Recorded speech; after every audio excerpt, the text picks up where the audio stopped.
Alors, on va prier ensemble en commençant. Oui. Seigneur notre Dieu, en ouvrant ta parole aujourd'hui, aide-nous à comprendre que tu y as placé un mode d'emploi pour notre vie chrétienne, un mode d'emploi pour notre bien, pour notre santé, pour notre paix, et aussi pour un meilleur contact avec toi. Aide-nous en étudiant ta parole à découvrir ton infinie sagesse et ton infini amour à notre égard. Nous t'en prions au nom de Jésus. Amen. Amen. Alors la dernière fois, on a regardé la gestion du temps et des talents en même temps, puisqu'il faut du temps pour pouvoir gérer, utiliser nos forces et nos dons pour le Seigneur. Aujourd'hui, j'aimerais qu'on regarde, en tout cas en partie, la gestion de notre corps. OK. On va relire ce texte qui est dans 1 Corinthiens chapitre 6, le verset 19, qu'on a déjà lu, mais qui est un peu le texte thème que nous allons avoir pour ces éléments pratiques de la vie chrétienne. 1 Corinthiens chapitre 6, versets 19 et 20. Ne savez-vous pas que votre corps est le temple du Saint-Esprit qui est en vous, que vous avez reçu de Dieu, et que vous ne vous appartenez point à vous-même, car vous avez été rachetés à un grand prix. Glorifiez donc Dieu dans votre corps et dans votre esprit qui appartiennent à Dieu. Merci. Glorifiez donc Dieu dans votre corps et dans votre esprit qui appartiennent à Dieu. Donc, on va essayer de trouver dans les Écritures les lignes directrices que Dieu nous donne par rapport aux différents éléments liés à la gestion du corps et de l'esprit. On a aussi dans la même épître aux Corinthiens une invitation au chapitre 10, au verset 31. Soit donc que vous mangiez, soit que vous buviez, soit que vous fassiez quelques autres choses, faites tout pour la gloire de Dieu. Voilà.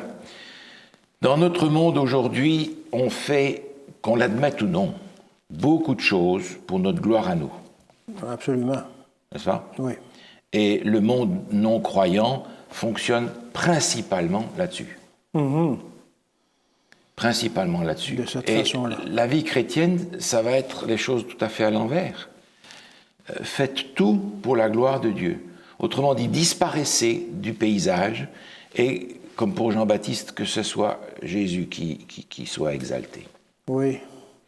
Et pour ça, ça va demander de notre part souvent des sacrifices. On va regarder dans Romains chapitre 12. Romains chapitre 12, les versets 1 et 2.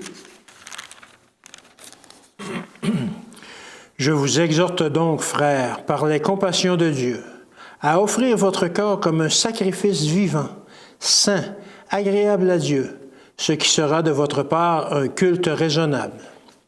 Ne vous conformez pas au siècle présent, mais soyez transformés par le renouvellement de l'intelligence, afin que vous discerniez quelle est la volonté de Dieu, ce qui est bon, agréable et parfait.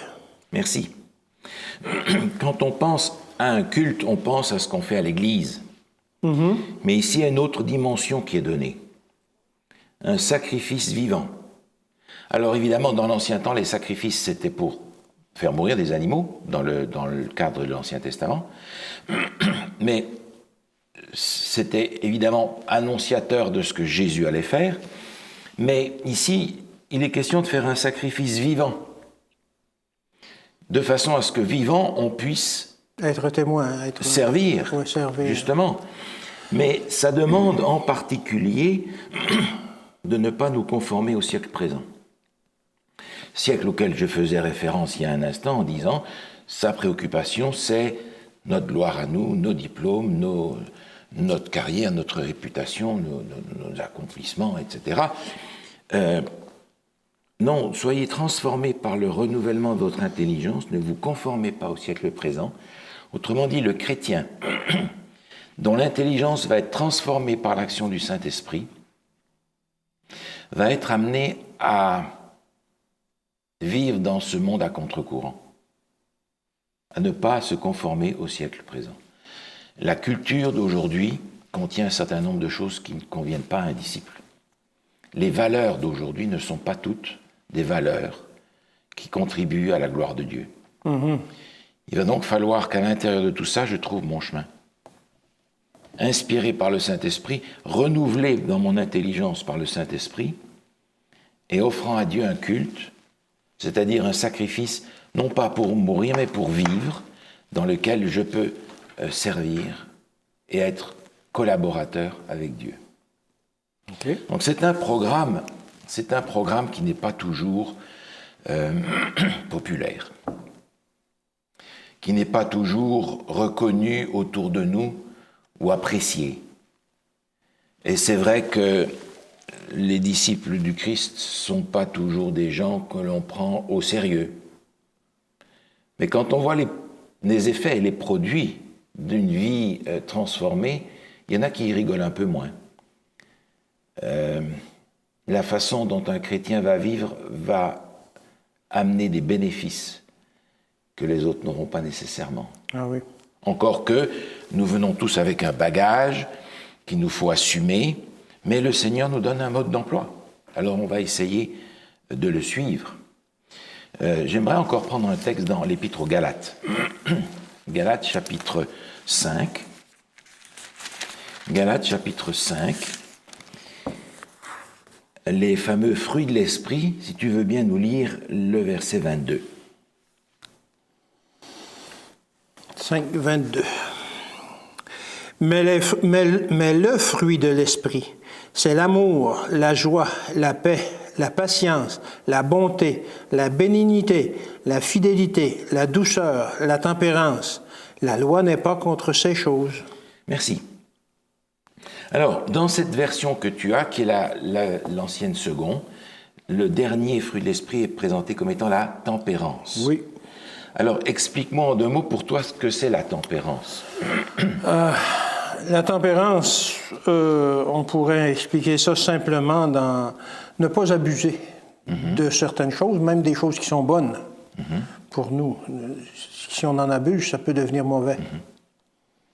Oui, c'est ça. La tempérance, souvent, dans le contexte où on est, la notion de tempérance est associée à la boisson. Oui. Et on va dire, sois tempérant, bois, mais juste assez. Mais là, c'est pas de ça qu'il est question, il y a une question beaucoup plus large. La tempérance, c'est finalement la modération dans ce qui est bon et l'abstinence dans ce qui est mauvais. OK, ouais. Mais le mot qui est employé ici est un petit peu plus fort que tempérance, c'est maîtrise de soi. Ah oui. C'est sûr que ça va demander la maîtrise de soi pour appliquer ce qu'on vient de mentionner, mais ça c'est beaucoup plus large, la maîtrise de soi dans tous les domaines de notre vie. Ça fait partie des fruits de l'esprit, d'être capable de tenir, comme disait l'apôtre Paul, notre corps en bride. Oui. Ça demande une lutte, ça demande un effort, ça demande un équilibre aussi. Et ça fait partie de ces fruits de l'esprit, au même titre que ceux qui sont mentionnés plus haut. Donc la vie chrétienne transformée fait partie de ce que le Saint-Esprit veut accomplir en nous. Et quand on lit ça, on se dit, ah ben, il a encore du travail. Hein. Oui. Avant d'arriver au dernier qui est la maîtrise de soi, il y a déjà les autres avant qui demandent déjà pas mal de travail dans nos cœurs à chacun. Comme tu peux voir, on a là quelques-uns des premiers points que j'aimerais bien regarder et qui touchent vraiment notre vie chrétienne pratique dans la relation avec le corps. On va commencer avec l'exercice. On va prendre un texte dans Genèse, chapitre 2. Genèse, chapitre 2. Et je vais te laisser lire le verset 15, si tu veux bien. L'Éternel Dieu prit l'homme et le plaça dans le jardin pour le cultiver et pour le garder. Voilà, on aurait pu lire le texte qui montre que Dieu a le texte de la Genèse au chapitre 2 qui place l'homme au centre de cette création et qui mentionne le fait qu'il a une tâche pour lui dans ce jardin. Ce n'est pas le club Méditerranée, mais il l'a donné là pour le cultiver, pour le garder. Bien que ce soit un endroit parfait, il y avait une une tâche, un travail à accomplir dans le Jardin d'Éden. Le travail va devenir pénible après la chute, mais le travail est une bénédiction que Dieu a donnée à l'homme, l'activité qui est nécessaire. Alors évidemment, tant qu'on avait dans une activité généralement physique à l'extérieur, les cultivateurs, les éleveurs, etc., il n'y avait pas besoin de faire de sport. Ils avaient leur sport inclus pour le même prix. Ouais. Mais on a de moins en moins d'activités de ce genre-là.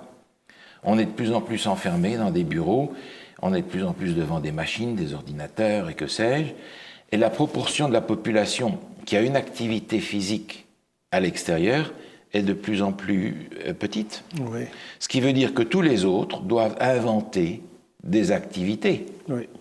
Alors on a des gens qui pédalent, qui vont nulle part, on a des gens qui marchent, qui courent, qui arrivent nulle part non plus, et puis il y en a d'autres qui courent autour d'un ballon. Ils soulèvent des gros objets. Ils soulèvent des gros poids, ou bien on donne à 10 personnes un ballon, ils se battent tous pour le même ballon, etc. On a donc fabriqué tout un tas de choses artificielles pour avoir de l'exercice, Oui. et qui est souvent encore un objet de gloire personnelle avec des gros muscles, etc., qui ne correspond pas nécessairement à l'activité dont on a besoin pour fonctionner tel que Dieu a prévu. Mais c'est sûr que la Bible ne va pas nous donner des programmes d'entraînement pour les gyms, parce qu'il n'y en avait pas besoin. Non. L'apôtre Paul faisait tous ses voyages à pied quand il n'était pas en bateau. Oui. C'est dire qu'il devait avoir des mollets costauds, ainsi que tous les autres. Et même, on n'a pas besoin d'aller chercher très loin. Nos parents, nos grands-parents n'avaient pas besoin de sport parce qu'ils avaient le sport inclus dans leurs activités de toute manière. Oui. Mais l'apôtre Paul donne quand même un conseil dans 2 Thessaloniciens chapitre 3. 2 Thessaloniciens chapitre 3, le verset 10. Car lorsque nous étions chez vous, nous vous disions expressément, si quelqu'un ne veut pas travailler, qu'il ne mange pas non plus. Aussi simple. Aussi simple, c'est ça. Et c'est très pratique. Ça nous dit que le travail est une nécessité, le travail fait partie du plan de Dieu, et Dieu veut que nous développions nos capacités physiques pour que notre capacité mentale demeure aussi. Donc l'exercice fait partie, le travail fait partie du plan de Dieu. Le péché l'a rendu difficile, le temps moderne l'a rendu peut-être plus facile mais malsain, ce qui revient au même. Mais le travail, l'activité, la mise en œuvre de nos capacités fait partie du plan de Dieu. Alors évidemment, ensuite de ça, il y a le repos, et le repos fait aussi partie du plan de Dieu. Nous avons parfois, nous, du mal à équilibrer les deux. Il y en a qui se reposent trop, d'autres qui travaillent trop, et de cette façon-là, on n'est toujours pas resté dans le plan de Dieu. Je fais référence, sans qu'on ait besoin d'aller chercher ce texte qu'on a déjà lu plusieurs fois, au 4e commandement. Oui. Souviens-toi du jour du repos pour le sanctifier. Une fois par semaine, un jour qui est consacré à autre chose. Lors de la Révolution française, lorsque ces gens ont jeté à la poubelle le roi, l'Église, la Bible, Dieu et tout en même temps, tout dans le même sac à la poubelle, ils ont dit, mais finalement, cette histoire de semaine en 7 jours, là, c'est encore une histoire d'église. On va faire une semaine de 10 jours. Une décade. Voilà, ils ont tout organisé, là, comme ça. Et ça n'a pas tenu longtemps parce que ça ne marchait pas. Les gens tombaient malades, ça ne fonctionnait pas. Malgré eux, ils sont revenus à 7 jours. 7 jours. Et Dieu sait pourquoi il a fait ça. C'est sûr qu'on a des mesures astronomiques pour l'année, le tour de la Terre autour du Soleil, on a le mois, la Lune, à plus ou moins, le jour aussi, parce que c'est une révolution, mais la semaine, t'as rien dans les astres qui justifie la semaine. Rien du tout. Si ce n'est les Écritures, la création de Dieu. Alors, si tu veux vraiment changer ça, ben tu as des problèmes. Donc le repos du sabbat, fait partie de ce que Dieu a donné pour que l'homme soit le plus efficace, tel qu'il a été conçu. On a vu aussi la dernière fois ce texte qu'on n'a pas besoin de relire dans le psaume 127, où le psalmiste dit « Mais arrêtez de travailler jour et nuit, Dieu en donne autant à ses enfants pendant leur sommeil. » Donc nous avons besoin du sommeil. Nous avons besoin du sommeil, nous avons besoin d'un bon sommeil. Et tu sais très bien que quand on a travaillé fort physiquement la journée, on dort mieux que si on a travaillé pendant toute une journée devant un ordinateur. Exactement. Oui. Donc ça, ces choses vont en fait ensemble, et le repos est aussi quelque chose dont nous avons besoin dans plusieurs dimensions. Non seulement dans la dimension physique, parce qu'on a travaillé toute une journée dehors, on a besoin de donner du repos à notre corps, mais on a aussi besoin de donner du repos à notre mental.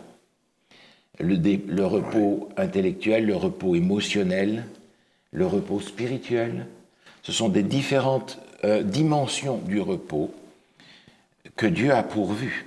Le sabbat répond à plusieurs de ses besoins. Oui. Le repos de la nuit répond à plusieurs de ses besoins. Mais on a aussi le repos dans le sens spirituel. Dans la première épître de Pierre, on est invité à avoir un repos beaucoup plus large et beaucoup plus profond. Première épître de Pierre, au chapitre 5, le verset 6 et 7. Humiliez-vous donc sous la puissante main de Dieu, afin qu'il vous élève au temps convenable, et déchargez-vous sur lui de tous vos soucis, car lui-même prend soin de vous. Merci. C'est quelque chose qui n'est pas facile à faire, déchargez-vous sur lui de tous vos soucis. On a déjà appris qu'on peut se décharger sur lui de nos fautes et de nos péchés et obtenir le pardon. Oui. La purification de toute iniquité, nous dit l'apôtre Jean. Donc le salut en Jésus, l'acceptation de Jésus comme notre sauveur, change déjà beaucoup de choses dans nos préoccupations. D'abord parce qu'on est préoccupé par des choses beaucoup plus importantes, à grande durée, l'éternité, parce qu'on sait que les choses vont passer. On est préoccupé aussi de choses différentes parce qu'on sait que le Seigneur Jésus prend sur lui nos fautes, il s'est chargé de nos infirmités, de nos péchés, et par conséquent, on peut avoir la paix avec Dieu et ne pas crouler sous la culpabilité en réalisant à quel point nous sommes déchus. Et puis nous décharger aussi sur lui de tous nos soucis, parce que lui-même prend soin de nous. C'est-à-dire que le chrétien qui a consacré sa vie à Dieu doit être capable finalement de dire « Seigneur, dirige ». Et on est capable de le faire jusqu'à un certain point. Mais les apôtres avaient été un pas plus loin en disant « Seigneur, dirige, mais si je dois mourir, ben, c'est pas plus grave que ça. » Ouais. C'est vraiment l'abandon entre les mains de Dieu qui donne le repos. Et quand on est stressé, angoissé, préoccupé, on a du mal à avoir le repos, même physique, le repos pendant la nuit. C'est d'accepter toute situation. On prend l'exemple de Paul qui chantait en prison. Il chantait en prison. Je ne sais pas si j'aurais chanté en prison, moi. Enchaîné avec des gardiens de chaque côté de lui, enchaîné à des gardiens, c'est ça. Et la prison à cette époque-là, ce n'était pas avec télévision. Non. C'est ça, un renoncement à cause de Jésus-Christ. Aujourd'hui, nous avons beaucoup plus de facilité, beaucoup plus de matériel auquel on s'accroche, finalement, sur lequel on s'appuie pour avoir une vie plus simple et plus facile. Mais on comprend aussi qu'une angoisse intérieure, qu'une préoccupation intérieure va aussi provoquer des maladies. Ah oui, oui. Donc le corps et l'esprit vont être intimement liés l'un à l'autre et avoir des répercussions l'un sur l'autre. Et ça demande beaucoup de renoncement dans le sens que toute notre vie, on nous enseigne que on peut tout, on a le contrôle de notre vie, etc., etc., mais la Bible nous dit, non, Donne-moi le contrôle. Oui, c'est ça. Je m'occupe de tout ça. Oui. Arrête de t'en faire. C'est difficile. Quand Alors, c'est plus facile pour certains que pour d'autres. Oui, c'est sûr. Mais appliquer ce texte-là, se remettre de cette façon entre les mains de Dieu, demande pour nous un effort, l'effort de la foi, le travail de la foi. Oui, c'est ça. En disant, même si je dois partir, eh bien, je partirai. Mais c'est sans doute pas avec joie, mais surtout pour ceux qui nous entourent, bien entendu. Mais arriver à ce renoncement-là, c'est une expression d'une foi toujours plus profonde. Dans l'épître aux Philippiens, on a aussi un conseil de ce genre. Philippiens 4, versets 4 à 7. Réjouissez-vous toujours dans le Seigneur. Je le répète, réjouissez-vous. Que votre douceur soit connue de tous les hommes. Le Seigneur est proche. Ne vous inquiétez de rien, mais en toute chose faites connaître vos besoins à Dieu par des prières et des supplications, avec des actions de grâce, et la paix de Dieu, qui surpasse toute intelligence, gardera vos cœurs et vos pensées en Jésus-Christ. C'est extraordinaire. Oui. Il n'y a plus qu'à le faire. C'est ça. Ne vous inquiétez de rien. Ouais. Alors là, c'est un texte pour moi, comme pour beaucoup d'entre nous. Laissez à Dieu la direction, et avec action de grâce. En plus. En plus, il est arrivé telle catastrophe, eh bien, merci Seigneur, il y a sûrement quelque chose pour moi là derrière. Ça demande de notre part cet abandon à Dieu, et c'est en réalité ce qui permet de faire ce qui est dit au verset 4. Et il insiste, réjouissez-vous toujours. Je le répète. Réjouissez-vous toujours. Et nous n'arrivons pas à nous réjouir précisément parce qu'on n'arrive pas à faire ce qui vient après. Ouais, c'est ça. Ça, c'est cette notion de repos plus complet, plus grand, auquel le Seigneur nous appelle aussi. Les différentes dimensions de notre être qui ont aussi besoin du repos. Dans le livre des Proverbes, au chapitre 3, on a ce lien entre le corps et l'esprit. Proverbes, chapitre 3, les versets 5 à 8. Confie-toi en l'Éternel de tout ton cœur et ne t'appuie pas sur ta sagesse. Reconnais-le dans toutes tes voies et il aplanira tes sentiers. Ne sois point sage à tes propres yeux, crains l'Éternel et détourne-toi du mal. Ce sera la santé pour tes muscles et un rafraîchissement pour tes os. Merci. Confie-toi en l'Éternel de tout ton cœur. Résultat, rafraîchissement pour tes os, santé pour tes muscles. On pourrait dire, tu ne seras pas malade. Tu vas éloigner la maladie. Oui. Alors, je reconnais aussi très facilement que beaucoup de nos maladies actuelles sont le reflet de notre mode de vie, d'une vie qui est toujours poussée constamment, le résultat d'un stress, le résultat d'un certain nombre de choses de notre vie concrète. Mais l'objectif vers lequel on est invité à tendre, c'est « confie-toi en l'Éternel de tout ton cœur », pas sur ta sagesse, Ouais. et tu seras en meilleure santé. C'est un programme pour lequel on a besoin de demander l'aide du Seigneur, sans aucun doute. Oui, oui, absolument. Et la maîtrise de soi dont on parlait tout à l'heure dans les fruits de l'esprit, ou le fruit de l'esprit, avec les différents quartiers de cette orange. C'est ça, oui. Voilà. Un dernier texte en rapport avec le repos, c'est l'exemple que Jésus a donné à ses disciples dans l'Évangile selon Marc, au chapitre 6. Évangile selon Marc, au chapitre 6.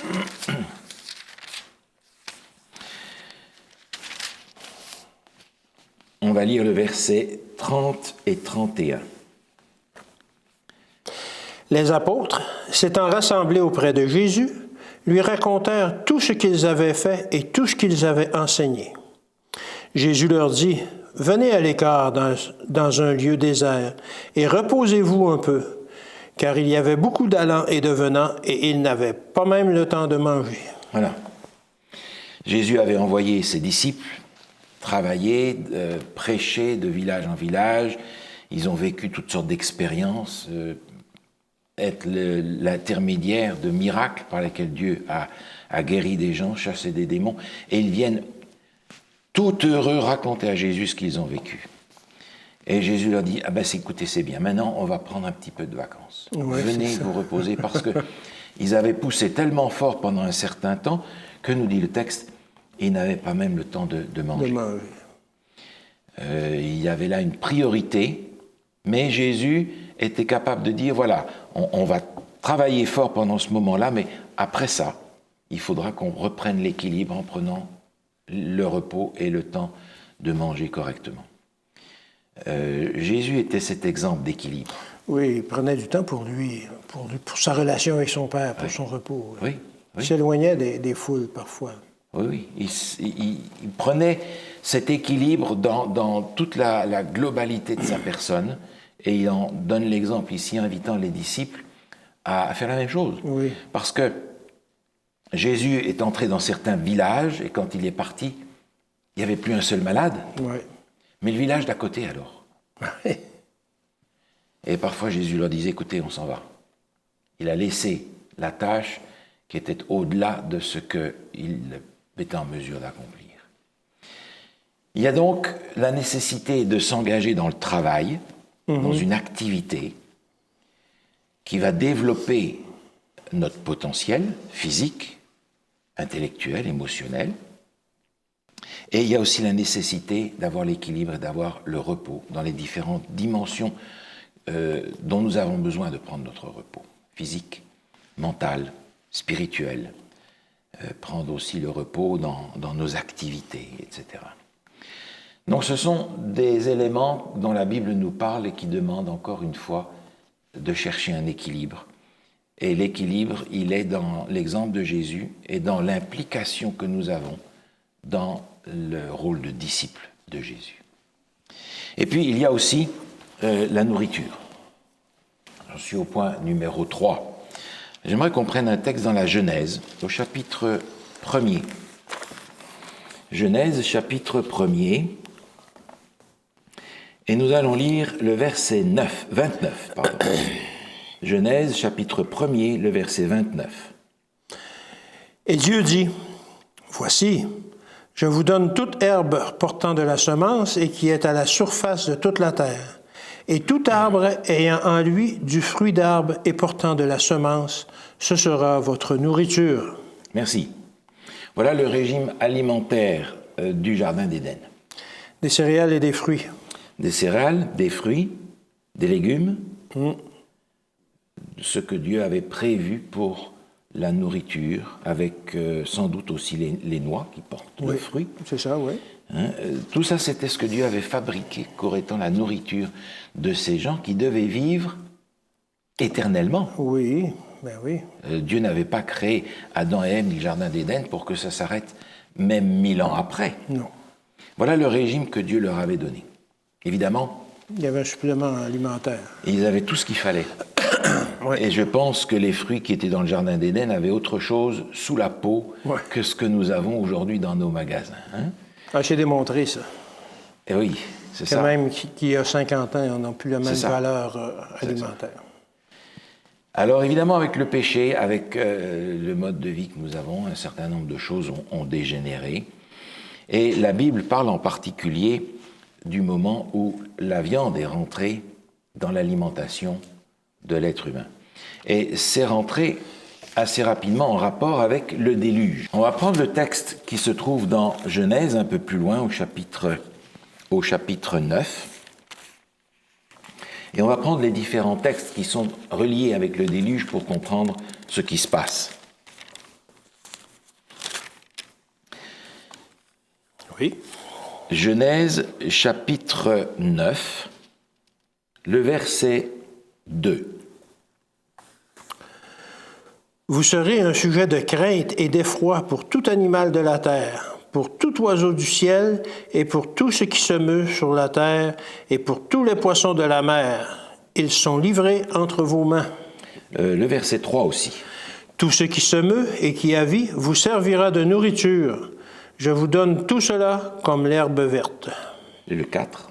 Seulement, vous ne mangerez point de chair avec son âme, avec son sang. Merci. Contexte du déluge. Et ici, il leur a dit, voilà, écoutez, l'herbe verte, de toute façon, il n'y en a plus. Tout a été détruit.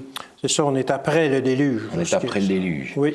On va reculer au chapitre 6. On va reculer au chapitre 6, au verset 19. 6, verset 19. De tout ce qui vit, de toute chair, tu feras entrer dans l'arche 2 de chaque espèce pour les conserver en vie avec toi. Il y aura un mâle et une femelle. Le plan de Dieu était de protéger les animaux et les humains du déluge. On sait que dans l'arche, seulement 8 personnes vont rentrer. C'est en réalité Noé et sa famille. Et ça s'arrête là. Et Dieu va dire à Noé, fais rentrer dans l'arche les animaux par couple pour préserver les animaux. Mais il va lui donner aussi des instructions après. Chapitre 7, le verset 1 et 2. L'Éternel dit à Noé, « Entre dans l'arche, toi et toute ta maison, car je t'ai vu juste devant moi parmi cette génération. Tu prendras auprès de toi 7 couples de tous les animaux purs, le mâle et sa femelle, une paire des animaux qui ne sont pas purs, le mâle et la femelle. » Après, il parle des oiseaux, etc. OK. Il y a une différence entre les animaux purs et les animaux impurs. Oui, c'est ce qu'on voit. Est-ce qu'on a une indication ici pour nous dire ce qui est pur et impur? On ne l'a pas dans ce verset-là. On non. n'a pas. Non. Et jusque-là, on n'a rien à ce sujet-là. On comprend déjà une chose, c'est que pour Noé et les gens de son temps, les animaux purs et les animaux impurs, C'était quelque chose de connu. c'était quelque chose de connu, Oui. c'était quelque chose de clair. Oui. Dieu n'a pas expliqué ici à Noé, alors je vais te faire une explication, ça c'est les animaux purs, ça c'est les animaux impurs. Noé est au courant. Oui. Les croyants de ce temps-là sont au courant. Alors, il lui dit qu'il faut prendre beaucoup plus d'animaux purs que d'animaux impurs. Est-ce que tu peux imaginer pour quelle raison? Ah, j'imagine que c'est en relation avec les versets qu'on vient de lire, alors que ça prenait de la nourriture et après le déluge. Et il lui donne l'autorisation de consommer certains animaux. Effectivement, le déluge a été un cataclysme global dans la Terre. Ce n'était pas une inondation locale. Non. C'était un cataclysme qui a bouleversé la Terre, au point, peut-on penser aujourd'hui que c'est à ce moment-là que la Terre s'est inclinée de 23 degrés sur son axe, les saisons, etc., dont Dieu va parler juste après. Mais quand Noé sort de là, il y a peut-être des petites pousses qui sortent à droite, à gauche, mais il n'y a pas de quoi nourrir... tous les animaux, toute sa famille, non, etc. Non. Donc, en sortant du déluge, il va probablement devoir consommer de la viande parce qu'il n'y a pas grand-chose d'autre pendant un certain temps. Mais il y a une autre raison encore. Oui. Est-ce que tu vois laquelle? Oui. Offrir des sacrifices? Eh oui. Les sacrifices sont toujours des sacrifices d'animaux purs. N'est-ce pas? Donc il va falloir qu'il y ait beaucoup plus d'animaux purs que d'animaux impurs. Oui. Et on comprend que ces éléments rentrent en ligne de compte ici à cause du déluge. Maintenant, on a un peu plus loin dans les Écritures une explication sur ce que sont les animaux purs et les animaux impurs. Ce que Noé connaissait et que nous ne savons pas encore parce qu'il va falloir attendre que Dieu le réexplique au peuple d'Israël qu'il avait oublié parce qu'il avait été en esclavage longtemps, mais dans Lévitique, au chapitre 11, on a tout un chapitre où Dieu va donner des détails à ce sujet-là et qui nous sont utiles parce que nous nous référons à ça pour savoir ce que Noé et les croyants d'avant savaient. Alors il y a ici dans ce chapitre 11 plusieurs catégories qui sont données pour nous dire ce qui est pur et ce qui est impur. On va commencer au début du chapitre, et je te laisse lire, si tu veux bien, le verset 2 et 3. Parlez aux enfants d'Israël et dites, voici les animaux dont vous mangerez parmi toutes les bêtes qui sont sur la terre. Vous mangerez de tout animal qui a la corne fendue, le pied fourché et qui rumine. Merci. Alors, pour les animaux qui sont là, il y a 2 caractéristiques qui sont données. Tu vois lesquelles? La corne fendue, le pied fourchu, Voilà. et qui rumine. Alors, en réalité, il ne s'agit pas de cette corne-là. Non, c'est Il s'agit de la corne du pied. c'est ça. Hein? Oui. Le pied fourchu, la corne fendue et rumine. Alors, concrètement, quels sont les animaux purs qui correspondent à cette caractéristique-là? Il y a les bovins, les vaches, les bœufs.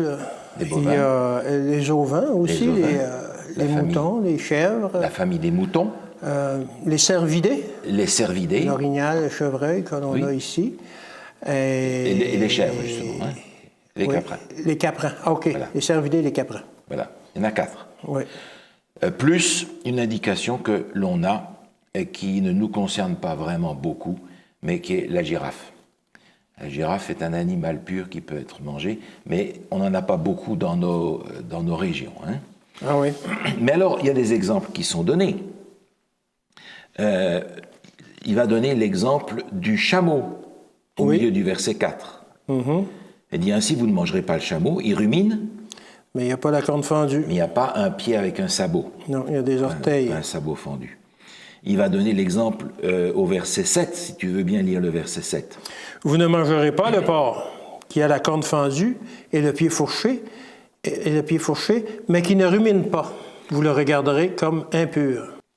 Alors on a ici cette indication que le porc, comme d'autres, comme la marmotte qui mange ce n'est plus haut, le daman, le lièvre, etc. Donc tous ces animaux-là sont des animaux impurs. Finalement, on a là les caractéristiques, les bovins, les ovins, les caprins, les cervidés et éventuellement la girafe. Maintenant, tu peux me dire, oui, mais ça c'est tout des lois qui ont été données pour les Juifs. Mais oui, c'est plus d'actualité. Aujourd'hui, on n'a plus la même façon d'élever des porcs, etc. C'est ça. C'est ce qu'on nous sert comme argument, généralement. Mais on se rend compte que cette connaissance des animaux purs et impurs existait avant que le premier Juif existe sur la terre. Oui, c'est vrai. N'est-ce pas? Oui. Alors, c'est vrai que c'est des lois que Dieu a rappelées, parce qu'on sait qu'elles existaient avant. OK. On a même, avant d'arriver à tout ça, aux 10 commandements, pendant que le peuple était dans le désert, on a plusieurs d'autres commandements qui ressortent et qui sont connus même des non-croyants, comme l'adultère et ces choses-là. Oui. Mais il va falloir replacer tout ça clairement pour ce peuple hébreu qui est en train de repartir à zéro avec Dieu. Et les 10 commandements vont être le texte de l'alliance entre Dieu et ce peuple. Et Dieu va donner, à part ça, à Moïse, un grand nombre de lois, de prescriptions de différentes natures pour le peuple hébreu. Il va donner des instructions concernant la gouvernance du peuple, des indications sur la pureté, des indications sur les propriétés, sur l'hygiène, etc.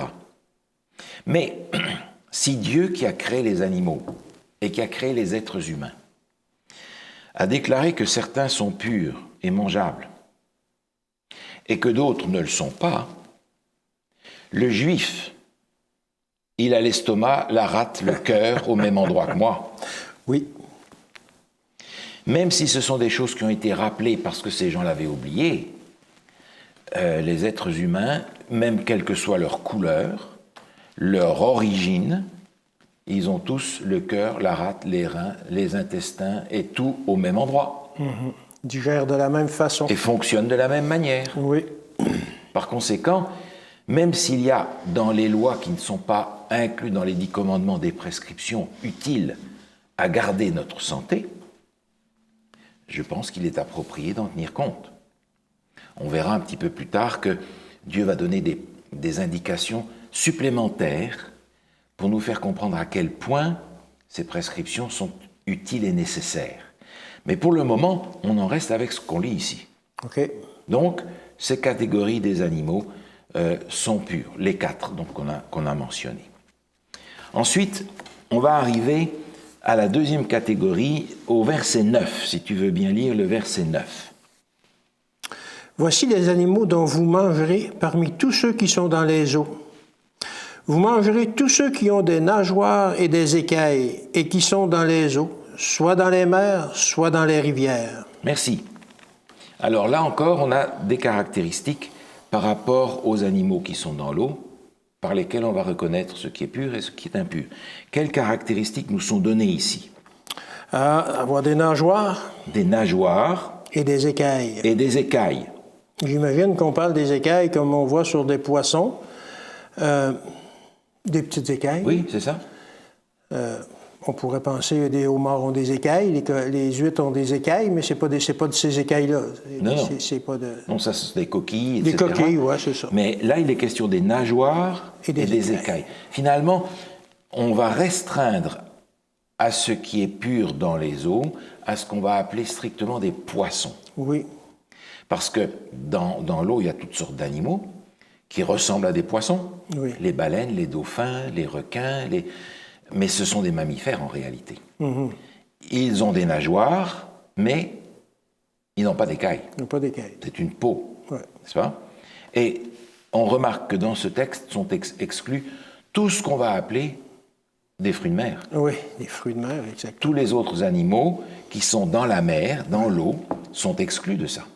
Seulement les poissons, écailles, nageoires. Donc c'est très clair. C'est simple. C'est simple. Tout le reste, c'est impur. Oui. Et c'est pas difficile à comprendre parce que tous les autres sont des nettoyeurs de la mer. Oui, oui. Tous les autres, qu'ils soient en surface ou dans les fonds marins, ils servent à nettoyer la mer. C'est un filtre. Ce sont des filtres. Et je me souviens quand j'étais à l'école primaire, on faisait les cours de sciences naturelles et le professeur avait amené un seau un jour avec de l'eau très sale dedans. Mais vraiment de l'eau, on ne voyait pas le fond du seau. C'était tout noir, c'était de la terre, il y avait tout, je ne sais pas ce qu'il avait mis là-dedans, mais de l'eau vraiment sale. Et dans le cadre de ce cours, il avait pris une moule et il avait mis la moule dedans. On dit, Et puis on a laissé ça tranquille pendant un bon moment dans la salle de classe. Et quand c'est revenu le moment de faire la leçon de sciences, elle était rechercher le seau. L'eau était toute propre. L'eau était toute propre. La moule avait fait son travail. La moule avait bien mangé. Oui. Elle avait fait son travail et de là, il nous a expliqué le fonctionnement de ces coquillages qui sont en fait des nettoyeurs qui relancent de l'eau épurée dans un sens. Et nous, on mange ça. Oui, c'est ça. On va dans la poubelle se nourrir de ce qu'il y a dans la poubelle de la mer. Oui, c'est ça. Alors, les indications concernant les poissons, en tout cas les animaux qui sont dans l'eau, est simple et clair. Tous les fruits de mer, tout ce qui sert à nettoyer la mer est exclu de cette catégorie des animaux purs qui ne doivent avoir que nageoires et écailles. On va maintenant passer à une catégorie un petit peu différente, la catégorie suivante, au verset 13. Et je vais te laisser lire jusqu'au verset 19. Voici, parmi les oiseaux, ceux que vous aurez en abomination et dont on ne mangera pas. L'aigle, l'orfraie, l'aigle de mer, le milan, l'autour et ce qui est de son espèce. Le corbeau et toutes ses espèces, l'autruche, le hibou, la mouette, l'épervier et ce qui est de son espèce. Le chat-huant, le plongeon et la chouette, le cygne, le pélican et le cormoran, la cigogne, le héron et ce qui est de son espèce, la huppe et la chauve-souris. Merci. Contrairement aux deux catégories précédentes, on n'a pas ici des caractéristiques qui nous permettent d'identifier une catégorie ou l'autre. On a en réalité une liste de familles d'oiseaux, OK, oui. parce qu'il nous est dit à plusieurs reprises, et leur espèce. Donc, tous ces animaux qui sont mentionnés là constituent des familles d'animaux qui sont les animaux, les oiseaux impurs. Alors, ces animaux-là, on ne va pas les manger, ni ceux de leur espèce. Et il y a encore une autre chose qu'on ne peut pas manger de ces animaux-là. Le dernier, qui n'est pas un oiseau, selon la classification qu'on fait aujourd'hui, Oui. la chauve-souris. Alors, la chauve-souris, effectivement. Et puis quoi encore? Par rapport à ces oiseaux, qu'est-ce qu'il y a qu'on ne peut pas manger? Il n'y a rien qui m'a frappé d'autre. Si je ne peux pas manger les oiseaux qui sont là, ni les oiseaux de leur espèce, il y a aussi une chose que je ne peux pas manger. Leurs œufs. Ah, leurs œufs, oui. Absolument, oui. Leurs œufs. Oui, oui. Alors, je sais que tu as des poules, merci pour les bons œufs que tu nous donnes. Mais il y a là une liste d'animaux, d'oiseaux, qui ont tous des œufs, quand ils sont des oiseaux, véritablement, oui. mais qu'on ne peut pas manger parce que la liste ici nous dit que ce sont des animaux impurs. N'est-ce pas? Finalement, les oiseaux qu'on peut manger, c'est finalement celle du poulailler, les poules, les coqs. Les canards sont dans la famille des cygnes, donc c'est pas non plus un animal pur, et son espèce, etc. Donc les cailles, les petits oiseaux, tous ces petits oiseaux, tous les petits, les moineaux, tous ces petits oiseaux-là, mais on n'a pas grand-chose à manger. Ce sont ces oiseaux-là qui ne sont pas dans la liste ici, les passereaux par exemple, etc.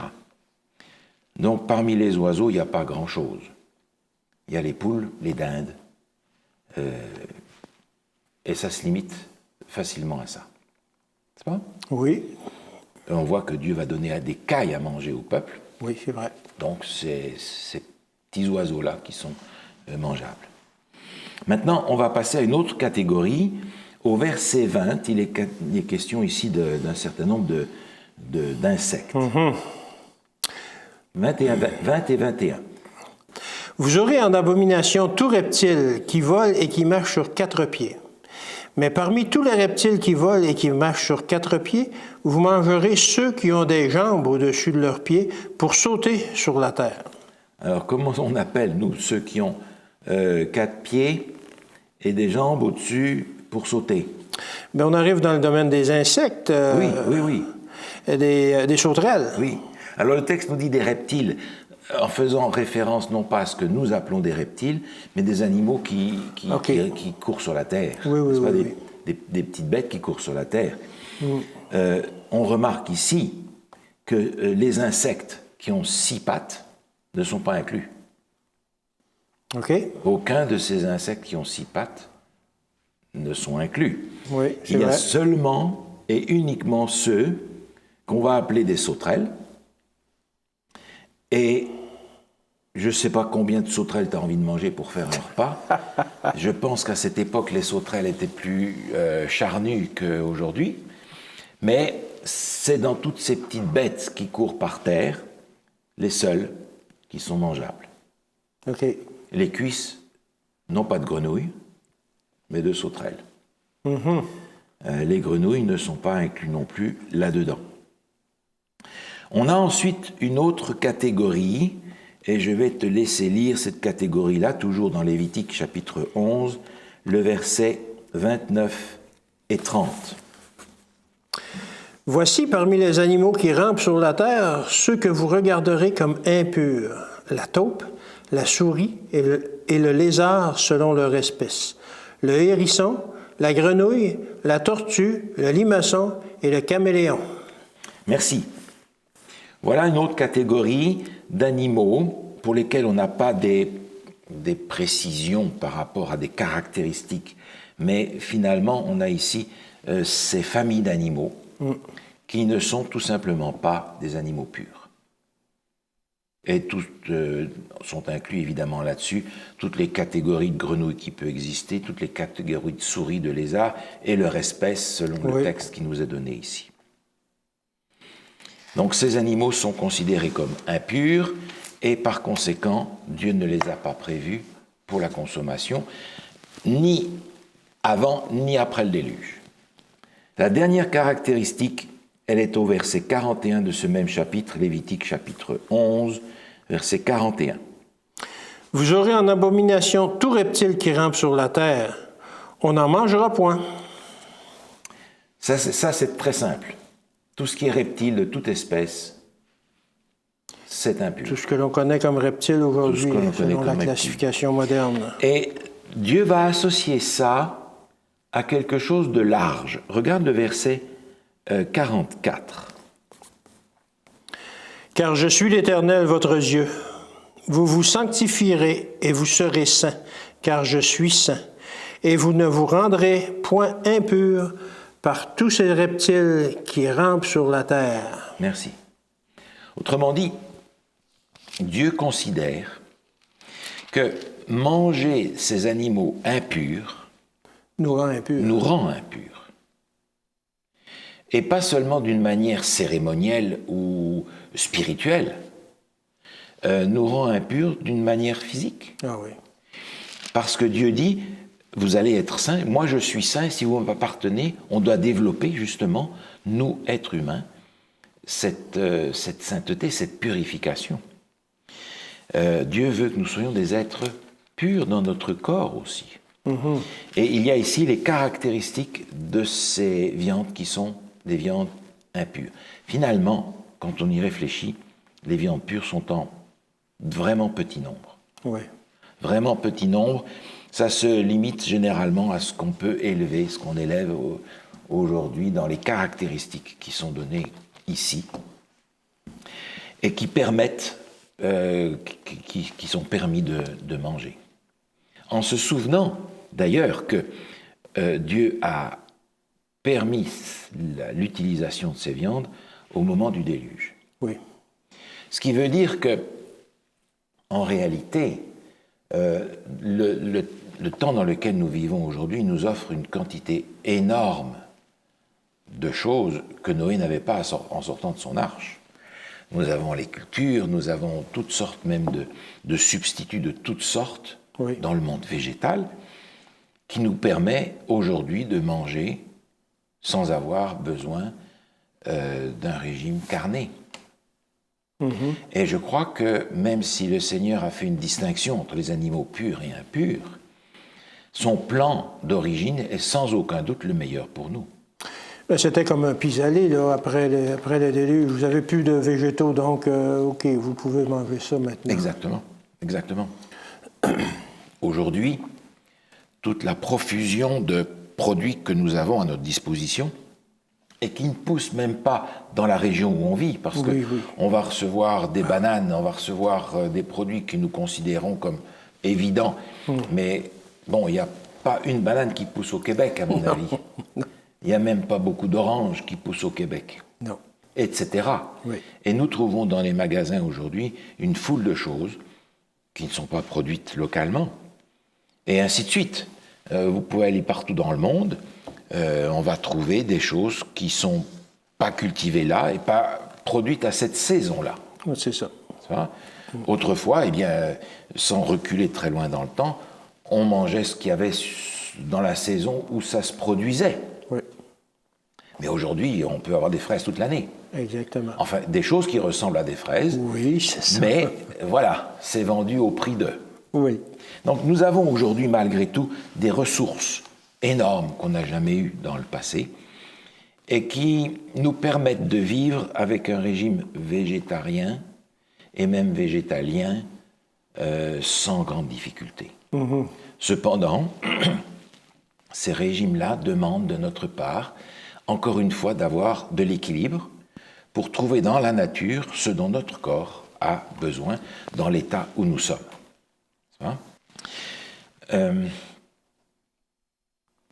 Il y avait une prescription qui a été donnée aussi dans le livre de la Genèse par rapport au sang. On avait lu cela, mais on va regarder la même prescription dans le Nouveau Testament. Ah oui, OK. Dans le livre des Actes, au chapitre 15, nous avons là le récit du premier concile chrétien, le concile de Jérusalem, qui a rassemblé des délégués des différentes églises et ils ont discuté de différentes choses dans les relations entre les Juifs et les chrétiens d'origine païenne. Et on va lire pour commencer le verset 20. Oui. On va lire peut-être 19 et 20, comme ça on aura la phrase en entier. C'est pourquoi je suis d'avis qu'on ne crée pas de difficulté à ceux des païens qui se convertissent à Dieu, mais qu'on leur écrive de s'abstenir des souillures des idoles, de l'impudicité, des animaux étouffés et du sang. Merci. À la fin de cette lettre, le verset 28 et 29 reprend ces éléments comme pour insister sur cette prescription d'ordre pratique. Tu veux bien nous lire le verset 28 et 29 qui est la fin de la lettre que les apôtres vont envoyer. « Car il a paru bon au Saint-Esprit et à nous de ne vous imposer d'autre charge que ce qui est nécessaire, savoir de vous abstenir des viandes sacrifiées aux idoles, du sang, des animaux étouffés et de l'impudicité, choses contre lesquelles vous trouverez bien de vous tenir en garde. » Merci. Alors, cette indication d'ordre pratique alimentaire est répétée ici, et il est dit aussi de se préserver de ne pas manger du sang. Du sang, oui. Et à la limite, on n'a pas besoin d'être très instruit pour comprendre que le sang est porteur de tout ce qu'il y a de mauvais aussi. Oui, les germes. Et par conséquent, c'est pas nécessairement une bonne idée. Ça ressemble un peu à manger les fruits de mer. Le sang véhicule effectivement ce qui est bon, mais il véhicule aussi ce qui est mauvais. Et se nourrir de ce qui est mauvais dans les animaux est sans aucun doute pas une très bonne idée.